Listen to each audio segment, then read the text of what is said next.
Today, my topic is about lock shields and from the blue team's point of view, I'm going to highlight from our team's opinion why we were so successful in there.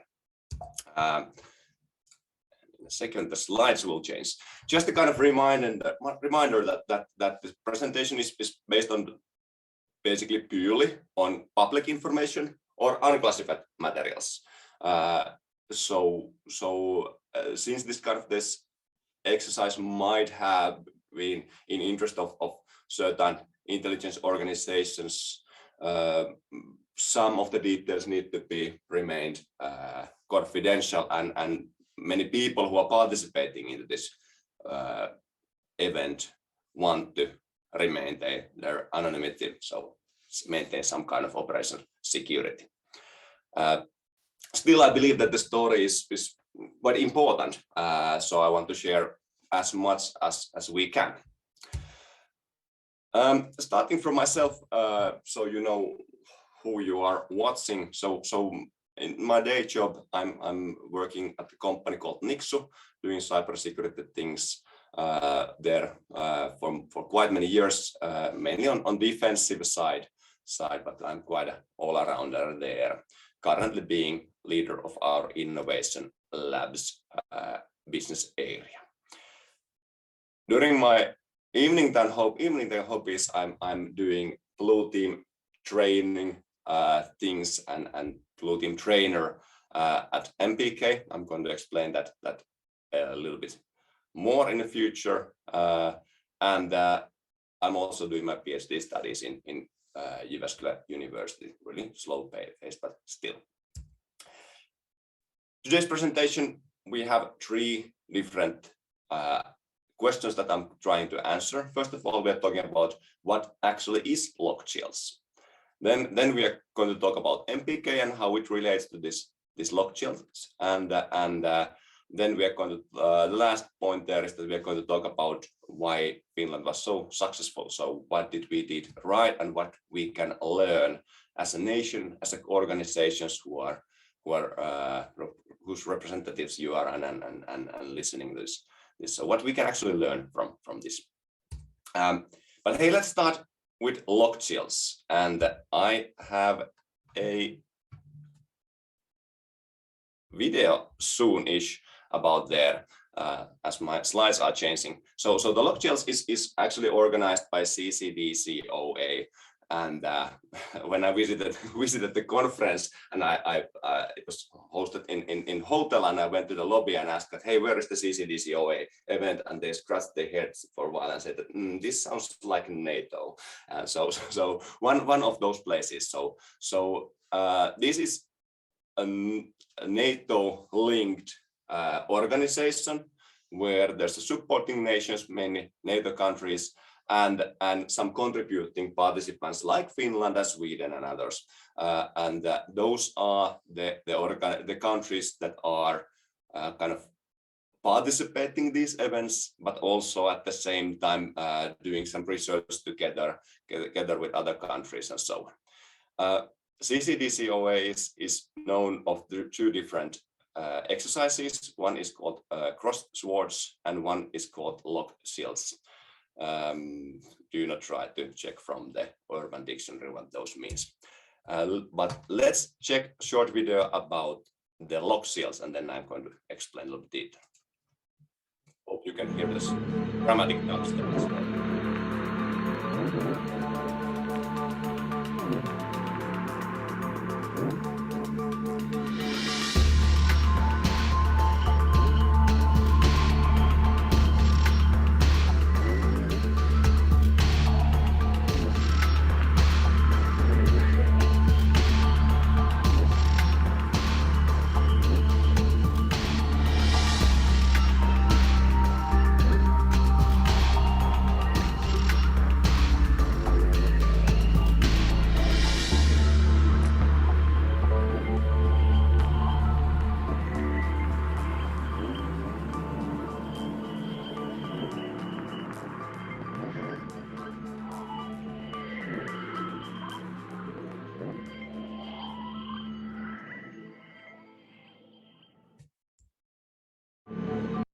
So, locked seals in a nutshell.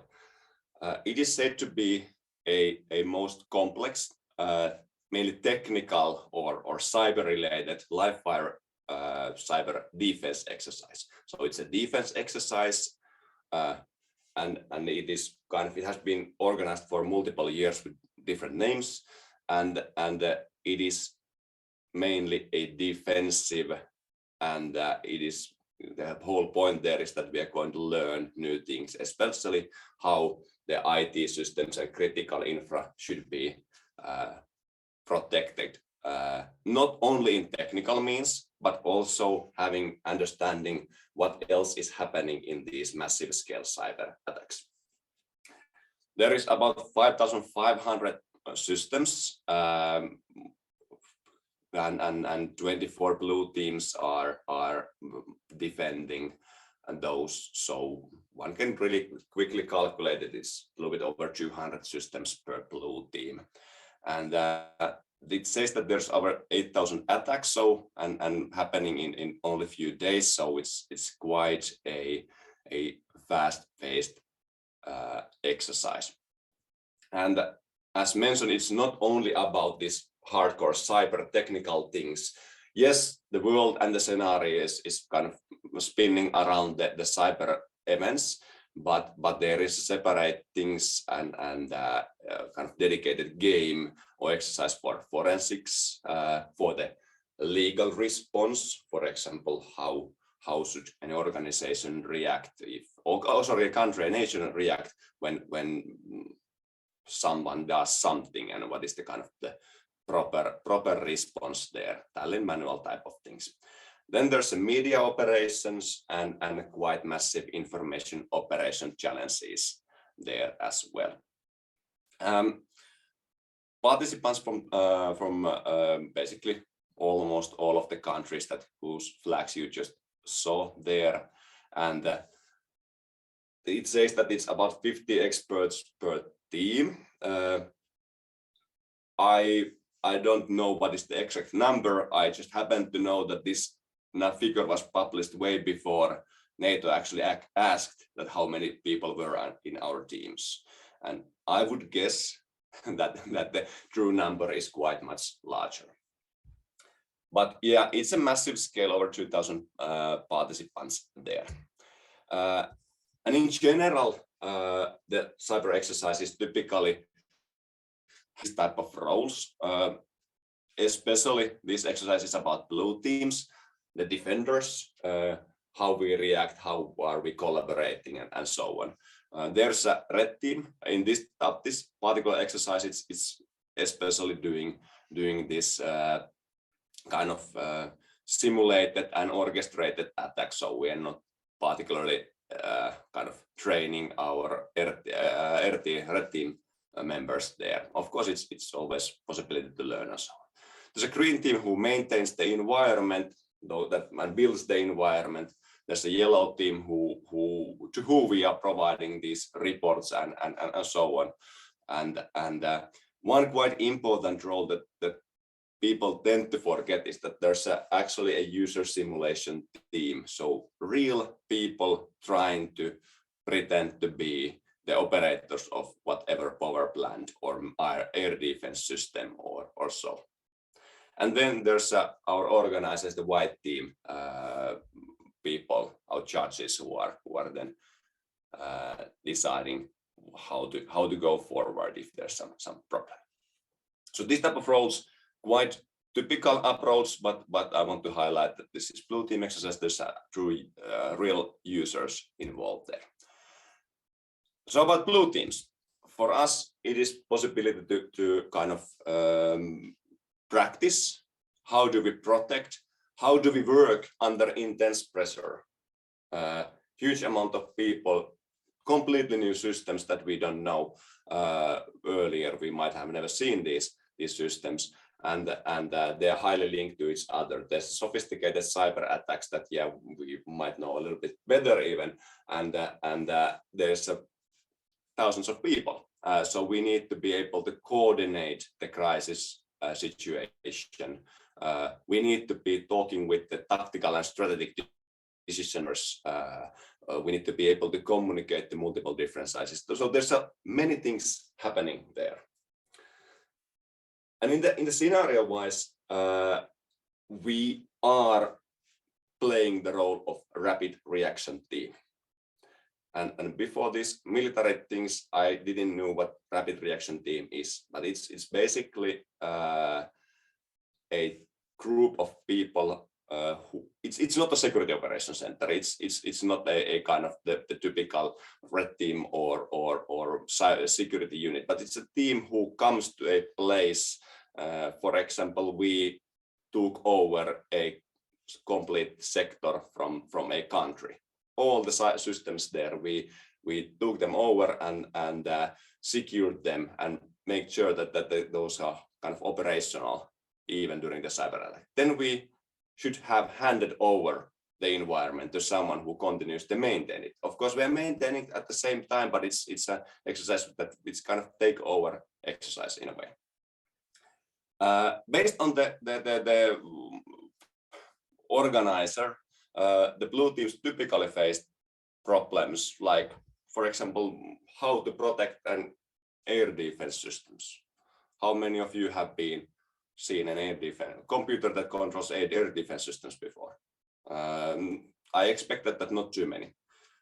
We also need to be able to actually write the reports, and those are really, really important things. There's a time pressure. We need to tell what is happening.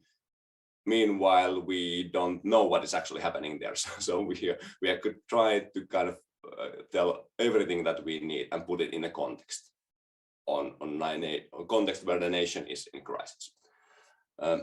There's of course the detection and mitigation part that is a little bit more familiar for many nerds like me. And then of course there's a huge amount of people. So the teamwork to be coordinated under this intense pressure.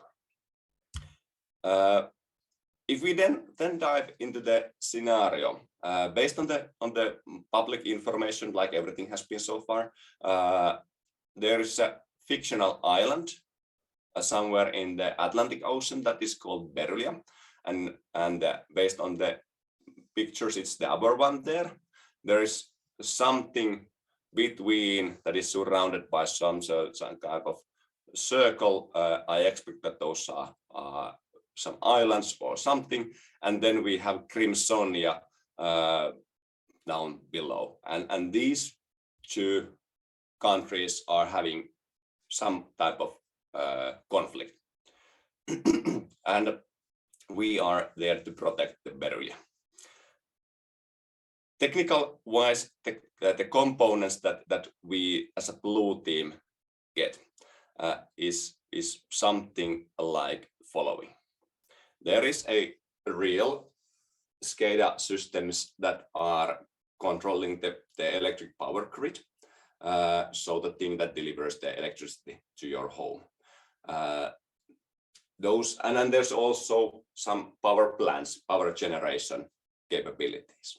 And like in real life, it's kind of not okay, but it's doable when you lose the power generation, as long as someone else gives you the electricity. And here in this exercise, it's simulated, like you can see from the screen, if you happen to understand enough about SCADA systems, that these are kind of linked to each other. And you can see the control systems from the public pictures as well, and manufacturers of the systems there. Basically, we had to learn how to operate the power grid environment. And if we failed, we get red lights and some relays breaking there and making these sparkles.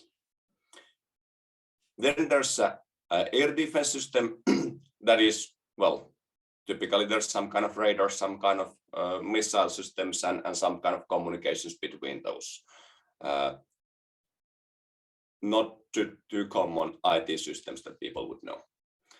It seems that there's satellite comms as well. There is a water purification systems. There is a 5G platform with the mobile devices and the network. And it seems that there is also government and military networks. There is some banking system for the resource management and financial messaging systems. So we are pretending to be a central bank.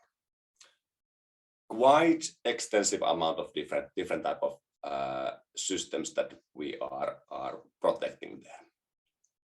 And we need to set up a team that is relatively quickly taking over the whole infra and trying to operate it. From here you can guess that what type of technologies they are using. There's a couple of names that you might know. I mentioned that I come from MPK, and so what is that and how that relates to locked shells. And first of all, MPK is a National Defense Training Association of Finland. So basically we are voluntarily kind of supporting the readiness of Finnish defense forces. So we're voluntary people who want to kind of be active reservists. The things that we are doing are kind of seen as a military training, and at least supporting there. For example, the days that we are spending there are taken into account when we get the reserve promotions. So an MPK it's governed by law and funded by the state of Finland. So we are not kind of independent from that point of view. And Finland tends to get into the locked shells in a way that the CCDCOA invites Finnish defense forces to locked shells, and then the Finnish defense forces defines how they want to approach in the situation. For example, I believe that it's been public information. I know that's been public information that Finland was playing with 2 different teams this year. So they we got double invitation there. And time to time, quite often, FDF is inviting MPK, and if the MPK is invited, we collect the team from our active members with a certain criteria. So this is how to get into the exercise. And how to get into the MPK, there's quite many different type of things that we are offering, from example, starting from the rifle shooting and running and sailing and those kind of classical military things, but there's survival trainings and leadership and tactics trainings, but there's also radio amateur trainings, there's open source intelligence trainings, there's information operations trainings, and the sector where for example I come from, we are doing cyber trainings. And there's basically 4 levels of training courses that you could participate. There's this Arjen tietoturva, so basically intro type of webinar things that I expect that if you have found your way to this seminar or this event, you are not getting too much value from that. Peruskurssi, the basics training, is also kind of intro type of thing. But when you go to the advanced, that we are calling jatkokurssi, that are not publicly in the MPK's calendar yet, but here are the dates for those. There we are going deeper into how the network operations centers and security operations centers work from this rapid reaction team point of view. And the main thing that we are organizing is called erikoiskurssi or war game, sotapeli, I think it's nowadays. And it's a whole weekend thing where we are having basically our own mini locked shells with certain improvements there. And so I highly recommend this war game training if you want to test how you are reacting when you have been operating in the critical infra last 36 hours with barely sleeping in the between there. But to get into the war game, you need to be participating on jatkokurssis or advanced training. So this is my tips in case you want to experience something like that. And of course, trainers are always needed. We are all voluntary, and so it's kind of, there's always room for more voluntary people.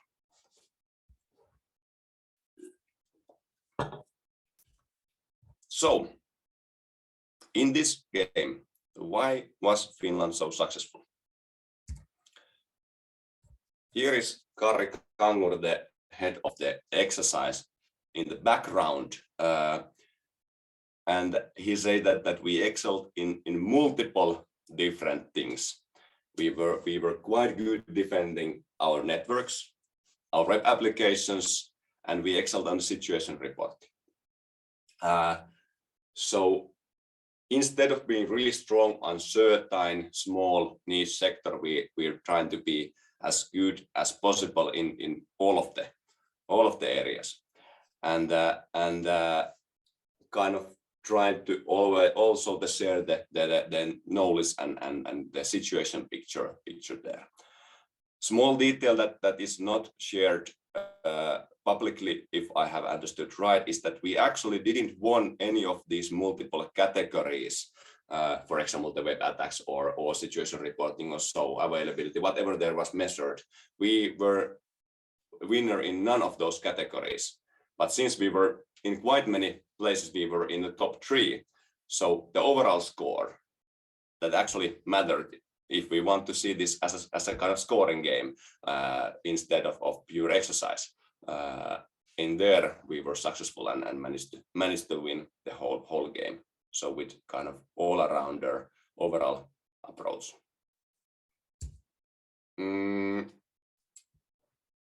The short answer why we were so successful is now in the screen, or will be in the screen. I think that really important thing for our team was that we were there voluntarily. So we kind of feel the calling, so the purpose there. So we actually wanted to be there. We wanted to be really successful and learn something new. Instead of in some countries, there were people who was kind of, some of their bosses said that, hey, you need to be in this exercise, go there and win. And it's completely different thing when you actually have a passion for something, when you have the purpose there. So I think that was one of the main thing for our team. Oops. And also, although this exercise was only a couple of days long, we prepared a lot. Multiple months we prepared for this, and actually we built on the previous year's material. So instead of kind of reinventing everything completely, we had the best practices on certain things that, especially on the technical side, that we can build on top and so on. So that was one really important thing. So part of our team was a small core team that typically plays these games. Then the third thing there is that we focused on the mission at hand. So what we were actually doing. Instead of us going there and just testing that, hey, let's see how this actually happens, we, even before the exercise, we have kind of decided some of the important things that will happen in this exercise. So we predicted what is important. For example, the usability. We are in a cyber exercise, but at the same time, it's highly important that the end users, the real people who could be the air defense systems operator, the guy who clicks the mouse and then the missile goes away, and so that person needs to have a control of the tool, the equipment that they are using. So we kind of prioritized that quite highly, and we actually get a special note from that, not being the best, but being the most polite and the nicest towards our users. And and we realized that, for example, the situation reporting and the web applications are important there as well. So we made certain systematic improvements based on how we performed previously, what is the typical approach that we take. And based on the improvement plans, we actually drafted an exceptional team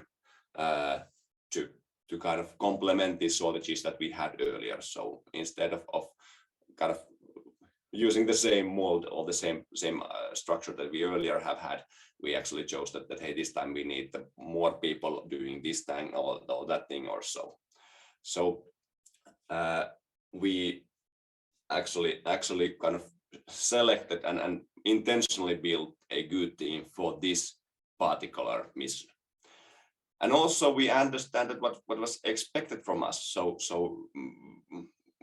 we were expected not to make a system that is completely kind of locked and nobody can penetrate into it. We actually had to make a system that is usable. It needs to be as secure as possible, but it needs to be usable and so on. That is kind of the common mistake in this type of exercises, that we overdo. People tend to overdo the things. And when it comes to the execution, our team chose kind of right operational model, basically meaning that we were capable of being adaptive enough. I will talk about the operational model in a couple of slides, so it's quite important thing, but that was right decision. Then with the people, the exceptional people that we were able to recruit for this voluntary work that took quite a lot of every family's and individual's time, we were able to find the right and optimal position for quite many of the team members. So we actually had spent some time to get to know who the people are and where they could be really kind of performing best. Then we focused on capabilities.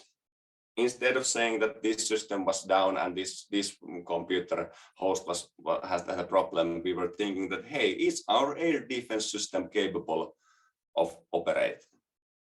And kind of moved the actual capabilities. So we were actually doing this kind of live role-playing type of thinking. We were thinking that we're actually protecting the people there. So we knew who are our users. In our operation structure, this was a intense training. So we had a really clear and comprehensive responsibilities. So instead of building these matrix type of massive systems that are good in some different cases, here we had quite simple and clear structure.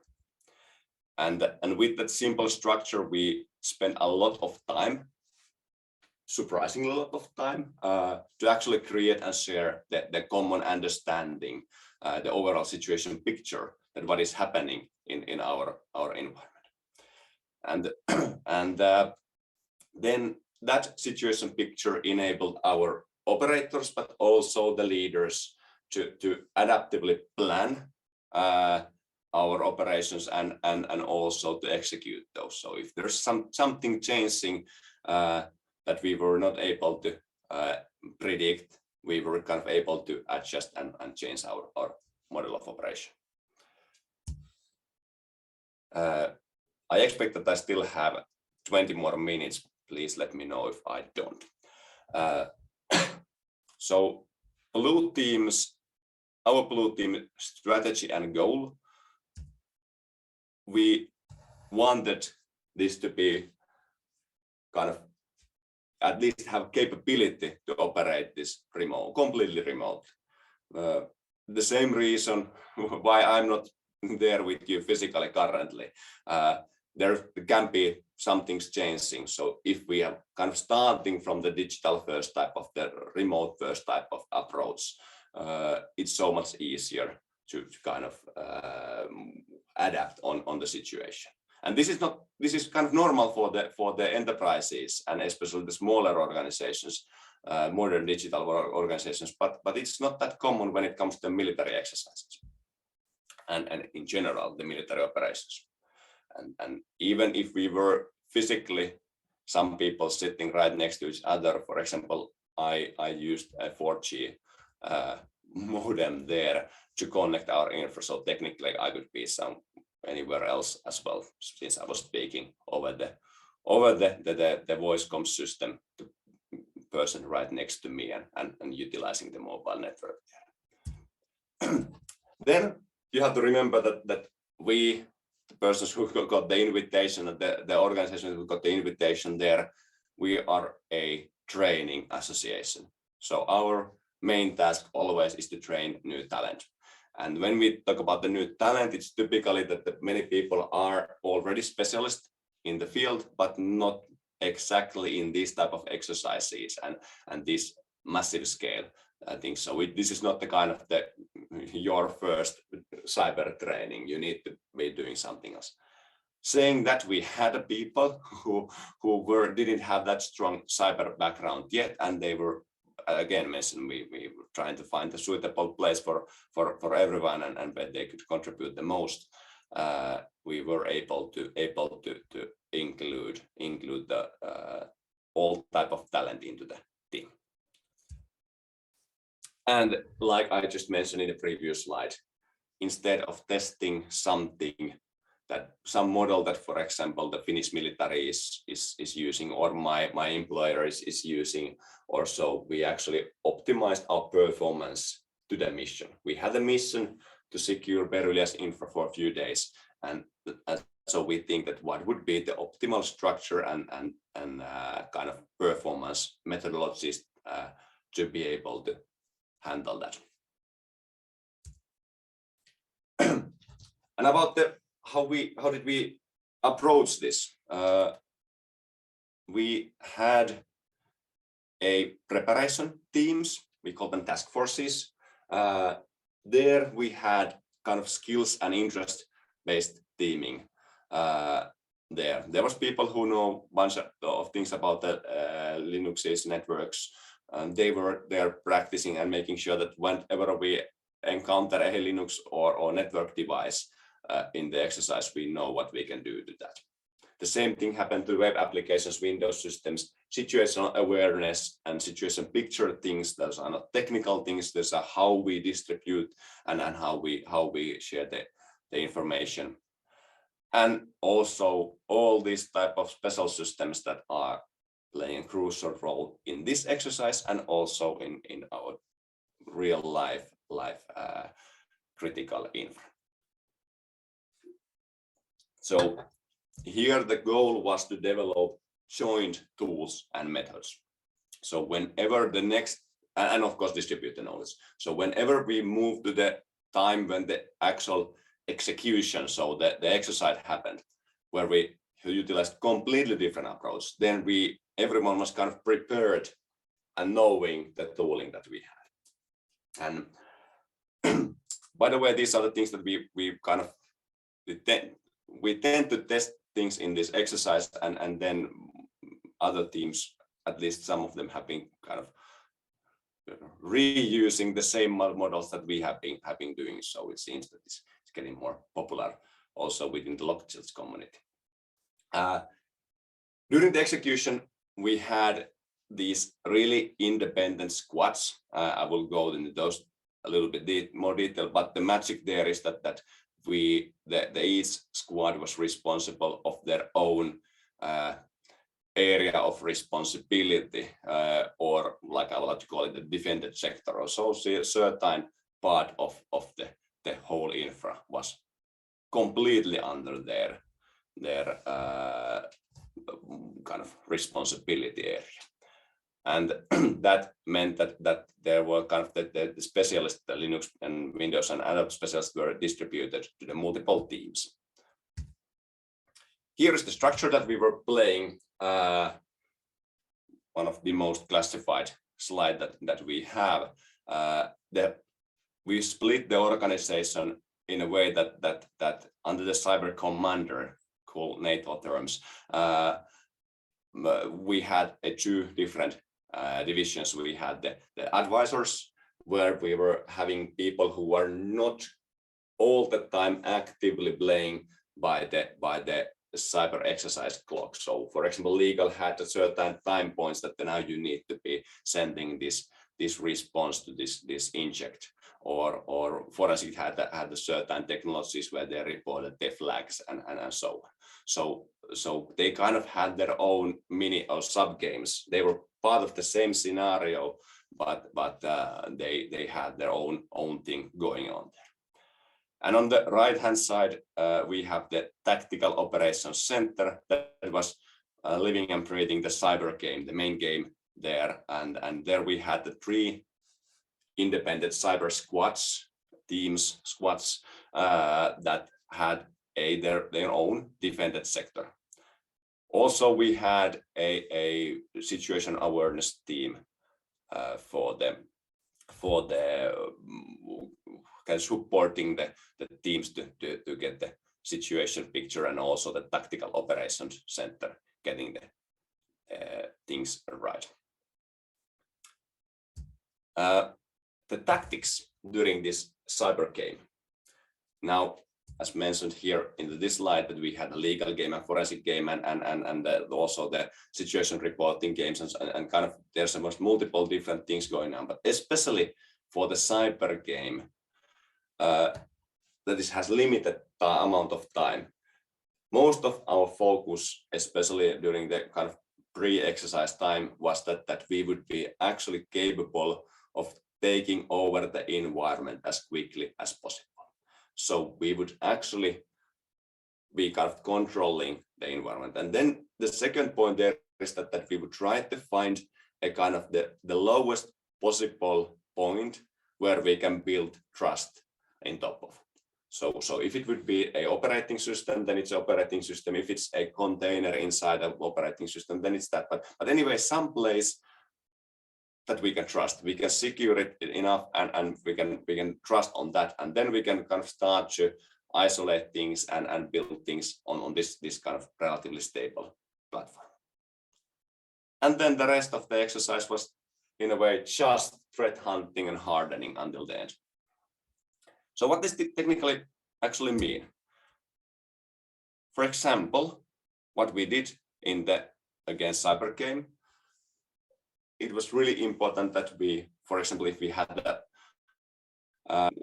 we secured the network devices that there were, so we can kind of know that nobody is intercepting our traffic. Then we started to build the, if possible, in certain cases, we replaced some kernels with a more secure one, so we could actually make sure that there is a certain trust point that we are building. Red team kept reminding all of the blue teams multiple times that they hate the basic things, changing the passwords for every single system.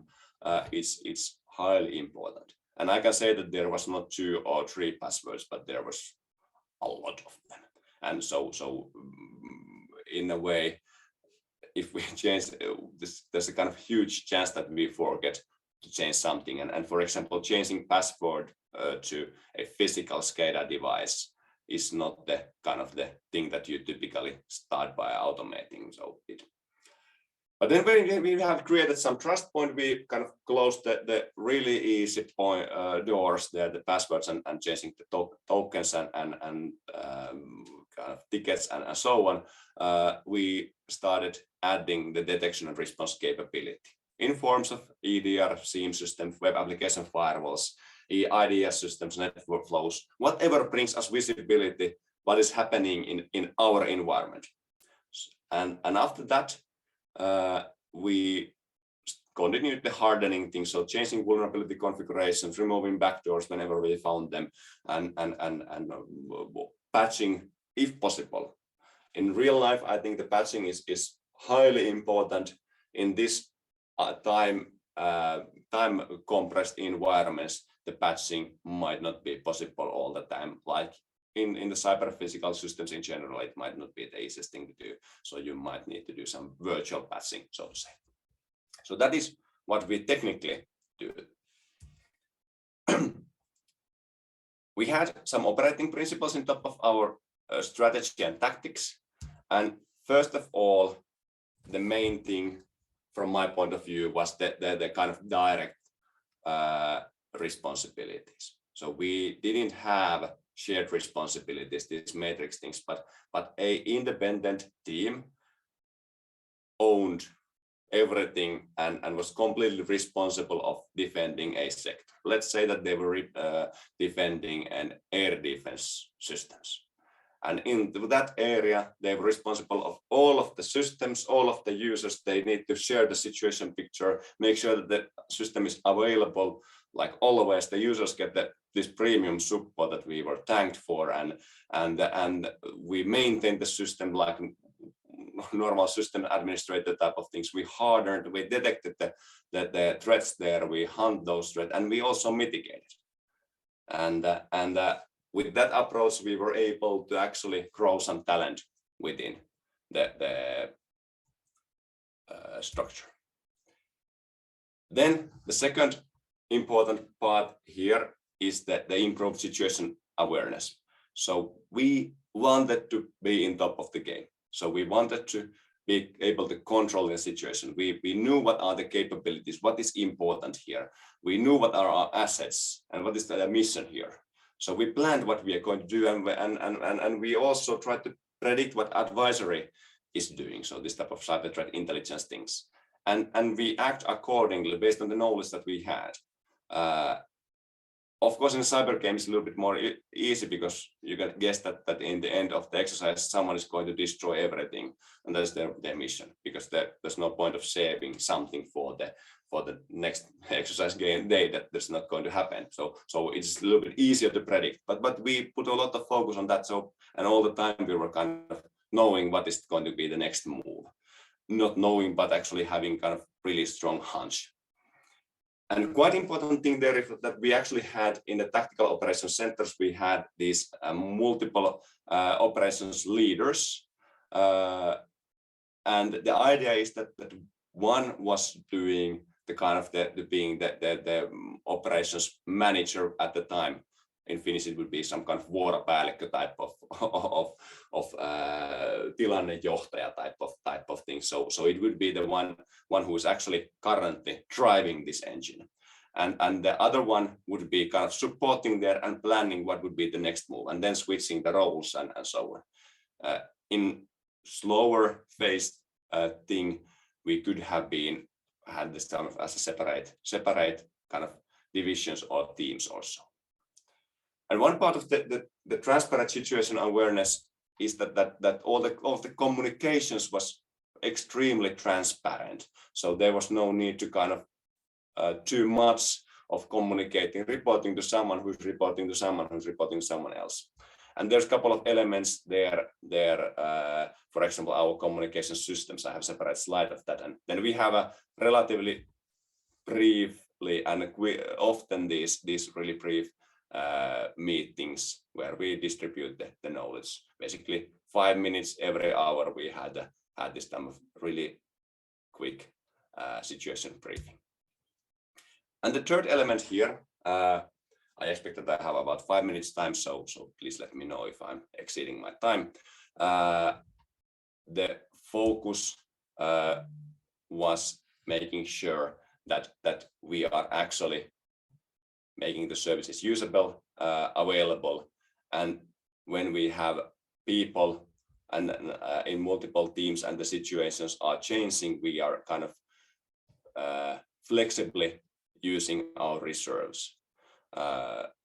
So instead of kind of saying that, hey, I have so many things here going on, everyone had many things going on somewhere. So we would be actually sharing the kind of knowledge that, yeah, you have that thing going on, but my thing is so much bigger. So everyone agreed that, hey, we need to give these 5 people to participate on this special mission for next hour, and then they come back when the special mission is over. So this type of ultimate adaptability and flexibility there.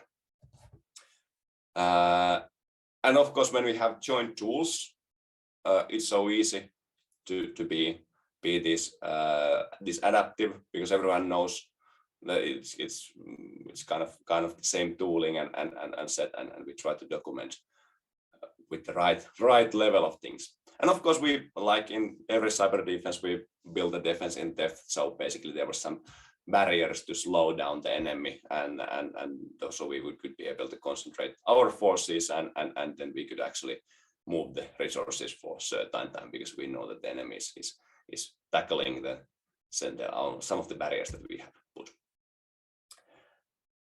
All of the capabilities that we had, they had a priority.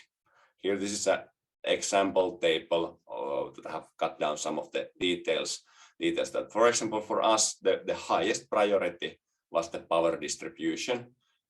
The cyber squad number 3 was responsible of that. It consists of group of networks and certain special systems, and the whole idea there is that there would be a regional power substation and power grid things.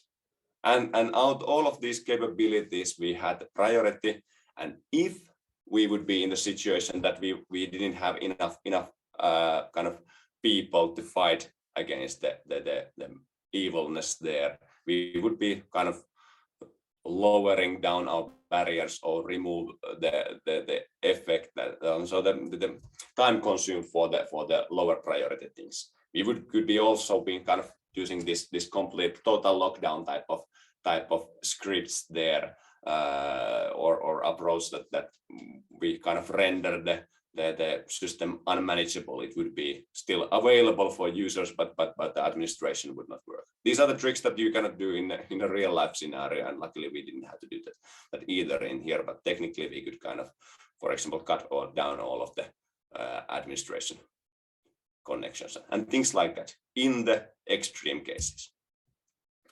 In the communications wise, the important part, we had some places where we stored our documentation. We have that online type of notepads where everyone could read and write at the same time. There was instant messaging with the multiple internal channels. The main chat channel, there was topic and squad specific channels, but there was also an info channel. So basically where all the important things can be pinned or highlighted there. There's also some cooperation channels between different blue teams and organizers and so on. Two most important components in our communications were the voice comms, that is kind of gaming style comms, where it was almost like radio systems that some officials are using. So there's pre-active channels that everyone can join and listen. No, but without nobody noticing, or of course there could be some sort of signal that I'm there, but I could be just tapping in. I could be listening what is happening there. I can invite some person to be in a private room because I had something to discuss, or I could just actively participate there. But the magic there is that we wouldn't need to interrupt anyone to get the situation report. I would be, as a leader, I would just jump in and listen that hey, what is happening there, and instead of asking my squad leaders that what is the case. The same happened with the screen share. So in these kind of devices that we utilized in this exercise, and most of them had the always on screen sharing.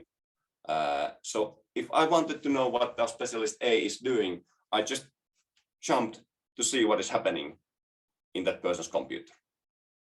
Again, I don't need to interrupt that, hey, did that packet transfer went already, or is that system now open or so. I could just silently jump into the same voice channel and same screen sharing, and without interrupting the specialist in this highly intense exercise, I could just listen what is going on there.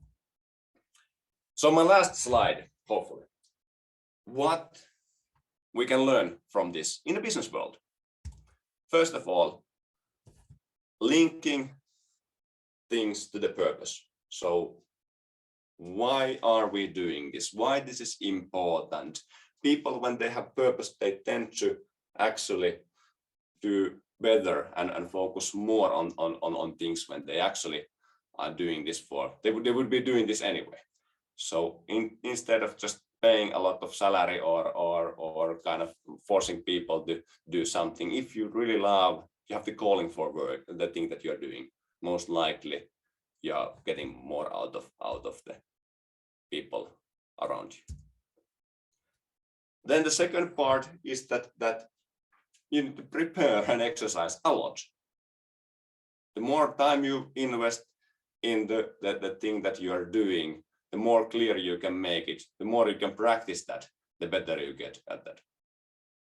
Again, no brainer, relatively simple thing, but we could easily see from this exercise that the countries that are there first time, or the ones, they might have the double, over 2 times our team size, but they did terribly there because they were not able actually to kind of they just came and hey, what is this exercise and what is going on there? So not that kind of clear and not that prepared, they didn't know what to do.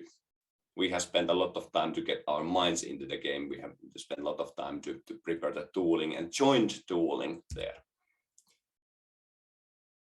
Then, however our great team could have been, if we didn't know what was expected from us, so the business needs were not met, we would not be that successful. Previous years, for example, our team did much better in certain sectors or areas of the game, but that was not what the business need was at that time. So that was not what the kind of organizers wanted to see. They wanted to see something different. So make sure that whenever you're at your work, you understand that what your manager or the one who orders the job from you, what they actually want and how that is measured, how the success is measured. Then the fourth one, especially from the teams, it's nice that you are contributing. It's nice that you are kind of participating, but it would be so much greater if you are accountable of things. Hey, I'm doing this, count on me. I'm doing this, so I will handle this. And then you, of course, report and share what is going on there and so on. But then the people feel more committed, and also you can so much easier trust that hey, this is your sector, and instead of kind of saying that hey, this is what we partially is in my job, someone else is handling this, and so it's either it's in your plate or it's not. So kind of really clear if possible. And then the last bullet here in the last slide is that you need to have a good situation picture. It could be called threat intelligence, it could be called a business intelligence, it could be called whatever you like, but you need to understand what is going around you and how it's affecting to what you're doing. And then you need to be ready to adapt on the situation instead of sticking what you have always done and now this is not that important. You need to know what is happening and you need to be ready to adapt on things. Thank you.